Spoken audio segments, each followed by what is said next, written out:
Hello there, Commonwealth Realm here, and we got new footage, or more specifically, a new commercial. You can do what in Tears of the Kingdom? It was posted just from Nintendo of America. Yes, it is the leaked commercial, so for some it's not all that new, but what I did is that I compiled all the brand new footage from it, upscaled it into 4K, then I compiled it into what I love to do the most with Tears of the Kingdom, namely the sky, surface, and underground. And that is exactly how I have structured this video. Be sure to leave a like, subscribe, and press the notification bell. And now let's get into the footage. So first we have some footage from the brand new Sky Islands. And I mean, in this case, it seems to be the starting Sky Islands because we can see the shape of it on the side there on the minimap. It's the same UI layout we saw in the gameplay presentation from Mr. Aonuma, so Series Producer Eiji Aonuma, back in March. We can see Link trying to climb up a set of rails, which we know are present on the starting Sky Island. And yeah, it doesn't go all that well. You fall down, but if you combine it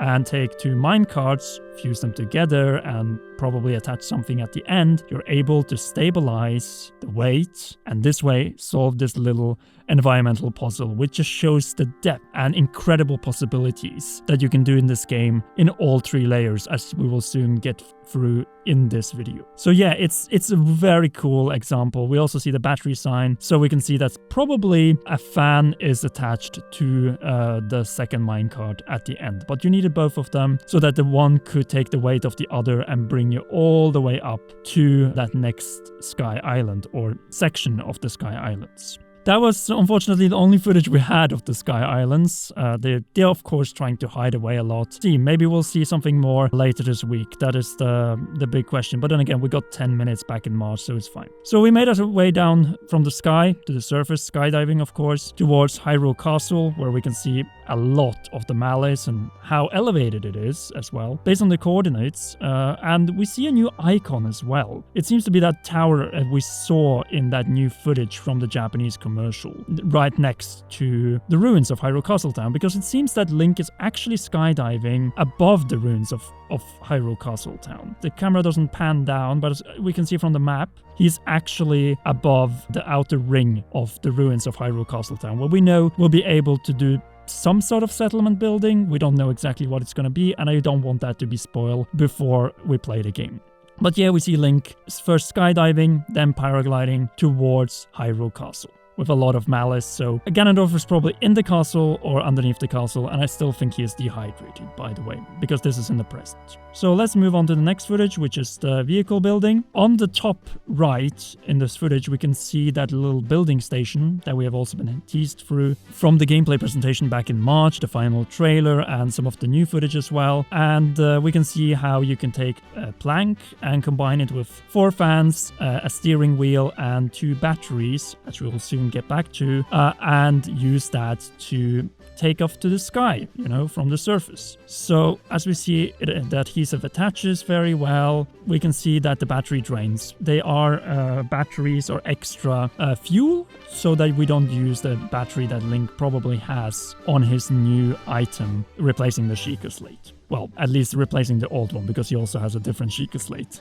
which we also saw in the final trailer. So yeah, we can see him fly here. He's not draining any of his in-pocket battery, only the one attached to here. And we can see him take a little bit to the sky. We also see the Great Plateau in the background, along with one of those towers in the background of the Great Plateau, and how we can see that there's a big difference between the Great Plateau in the past and present. All right, let's move on to the next footage, which is more action-based, where Link is being chased by 2 blue bokoblins and one, it seems to be a black moblin, and uses one of the new abilities to get away, namely Ascend, to make it up to one of the platforms where another enemy is awaiting him. We see another blue bokoblin there and a chest. It just shows the possibilities of getting into or getting out of situations in this game, whether you want to get up to where the enemy is placed or out of that situation, because you have multiple possibilities. As we see, you can exit. On the left, we can also see one of the fallen stone rocks, which will probably be recalling to bring up to the sky and move probably to another set of challenges, puzzles, exploration. But as we can see from the map actually of the surface is very similar to Breath of the Wild. I wouldn't even say it's almost identical. So for some, it's another argument, oh, this is just reusing all the assets of Breath of the Wild. But there was nothing wrong about the map of Breath of the Wild. The design of it, the topographic layout of it, it's genius. So I understand very well why they are reusing it. Some of the landscapes in the background, but it's so blurry because it's all filmed off screen. Alright, let's move on to the next footage, which is the highlights. This is definitely a highlight, at least when it comes to combat in this little commercial. Sorry for how it looks, but that's just because it's off screen. It gets a little bit better when it zooms in. But as we can see, or as the narrator in Skyrim would say, it dawns in fire. Yes, indeed. And Link is Dovahkiin, Dragonborn. We can see it's a flame Gleeok. There will probably be multiple elemental Gleeoks in this game. This is the same one we have seen so far, both in the February trailer and the final trailer on the Bridge of Hylia, more specifically at the southern side of it, but it's probably going to be chasing us because it takes to the air after all. I really wonder how we're going to take it out. I don't think fire is the best idea, but as we can see from this fight and the health bar, of course, since this is an overworld boss, we can see that Link has a new fused weapon. More specifically, a Zonai fused weapon, a new type of blade that I don't think we have seen before. Please correct me in the comments if I'm wrong, because I'm not 100% sure, but it seems to be a new weapon. And it also seems that the Dragon Flamethrower has a cannonball attached to it, so we can probably fire, shoot off explosives towards the Flame Gleeok. Though I think ice is probably a better strategy, as we saw in the final trailer. Other than that, I don't think there's much else to say here. Gleeok looks absolutely fabulous. I think it's one of the coolest, if not the coolest, overworld boss fights, unless they have far more outside of the Sky Islands. Because then we're gonna finish off on the ground. Almost the entirety of this commercial is on the surface. We get a little bit of the sky, but we also get a little bit of the underground. And the most interesting part here is how deep underground we are. We can see it on the coordinates, which by the way now we see are confirmed to be in the final version of the game as well, which is cool because it will allow us to know where we are at any point of time.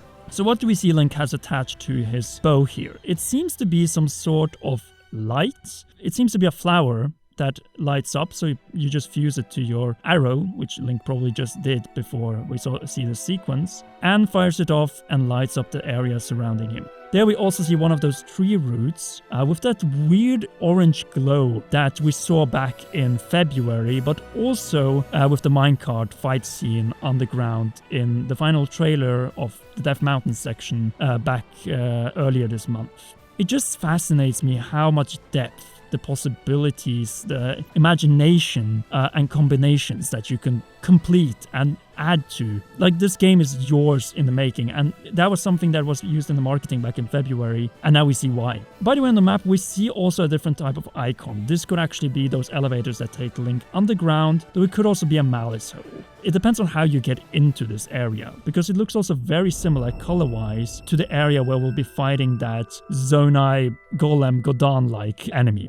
I think that is it. We see the ending of the commercial with the moon gravity jumping. That is not new, of course, and the first animation of the box art itself, May 12th. Well, we are a little over 2 weeks away, depending on when you watch this video. But as promised, we'll have a new video tomorrow. Actually, it's already finished. It's just going to go up tomorrow. And then there's going to be more videos later on in the week as well. Anyway, I hope you enjoyed this video. If you haven't already, be sure to leave a like, subscribe, and press the notification bell. Do not miss any of our upcoming Tears of the Kingdom videos. In terms of comments counting towards the giveaway, it will be the video going up tomorrow. Once again, sorry for that. It was supposed to go up on Sunday, but things got in the way, including this. Thank you so much for watching, and I will see you guys in the next one.